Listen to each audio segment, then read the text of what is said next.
Good morning. It is Sunday morning. I'm here in the office. It is 7:10 and I have an arrangement this morning at 9 a.m. down at the other funeral home, so I'm going to get my paperwork ready together up here, head down to the other funeral home, and then I actually need to come back up to this funeral home because Nathan and I have 2 interviews today. We did put something out on Facebook earlier in the week regarding removal technicians that we're looking for, and we've actually had a really great response, and we will meet with 2 individuals later today, and then we'll have the rest of the day to relax. I need to get my paperwork together for this arrangement, get some insurance forms together. And the reason I need to get insurance forms together is because this person had pre-arranged with the funeral home, and I will need the beneficiary to sign off on some paperwork, and then I'll get it sent in to the insurance company. Insurance company will get us paid for these services, and that's just how it works.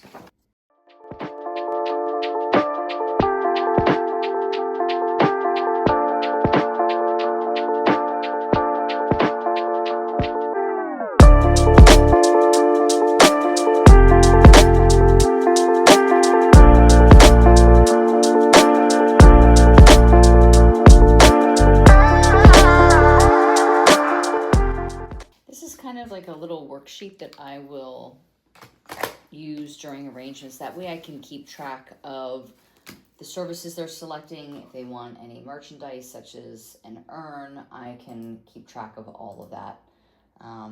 Just kind of a little reference sheet that I use for the individual.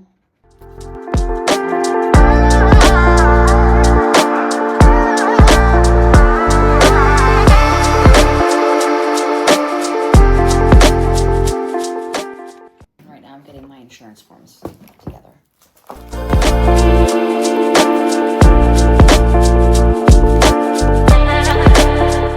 We have talked about this before in some other videos, but I want to touch on it again. This service here is going to be direct cremation. That's the service that we are providing. That doesn't mean that we're having a funeral service for them or a memorial service. I've had a lot of people just talk about cremation and how it should be cheap. And I guess everyone has their own definition of what cheap is, but there's also a lot of paperwork that goes into the work that we do here at the funeral home and getting someone prepped and ready to go out for direct cremation. We're going to work on that together here. All right, so I have my privacy policy printed out. I need to get my FTC disclosure form printed out. FTC stands for the Federal Trade Commission. Obviously, I'm going to go over pricing with this family and explain everything in detail, and then I will have them sign off on this paperwork, acknowledging that we did discuss the pricing. So I'll get my form printed out here. Then I also need to get a cremation authorization form printed out as well. The family needs to authorize cremation before we can even move forward with really anything. Coroner also has to approve the cremation as well. Once we get the death certificate signed, hopefully tomorrow, we will reach out to the coroner. Doctors, at least here in Pennsylvania, have up to 96 hours to sign the death certificate. Usually it takes them about 24 to 48 hours. When we get around to the 72-hour mark is when I start calling the office again, bugging them, saying, hey, we really need to get this death certificate signed. Fortunately, we do have refrigeration here at our funeral home, but refrigeration is not required in the state of Pennsylvania. And the law states that if you're not embalmed within 24 hours after death, you need to be refrigerated. It gets a little sticky sometimes. That's why we're very grateful to have refrigeration here. And we will have a walk-in refrigerator / cooler at our new location.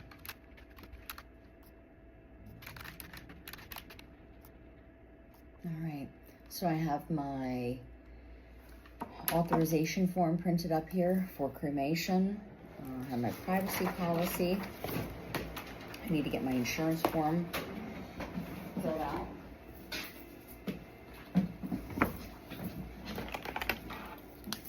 I also have to sign these forms as well because I am the licensed funeral director meeting with the family. Nathan would not be able to sign these forms. Nathan's not a licensed funeral director. Addie could sign, Chad could sign, but typically it's the director that is meeting with the family that signs off on these authorizations. Now, let's get our insurance form filled out. And then we're gonna head south.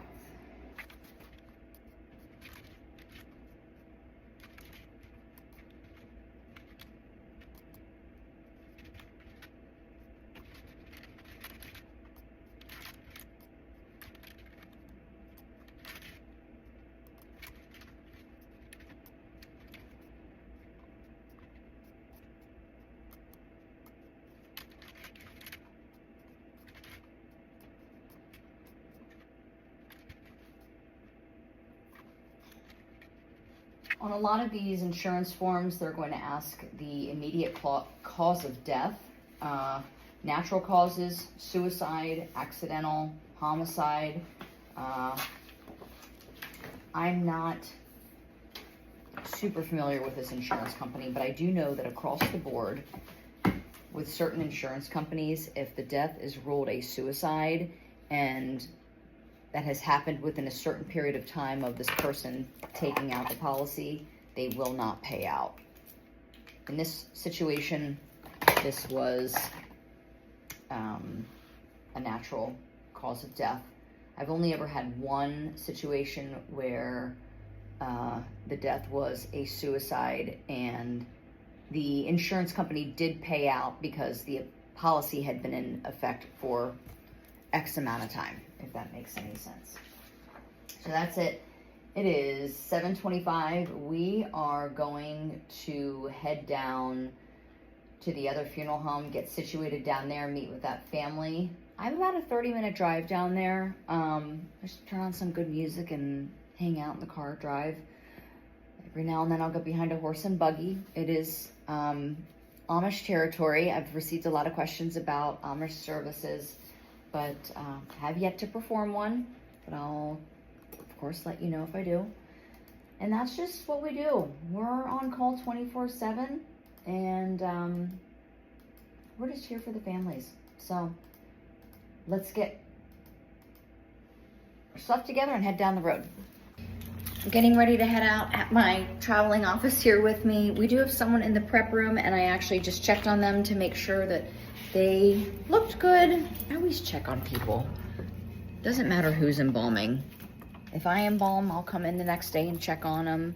If Addie embalms, I just peek in. I want to make sure everyone's good. This person looks amazing. Addie embalmed them yesterday, and now we're locked up and ready to go.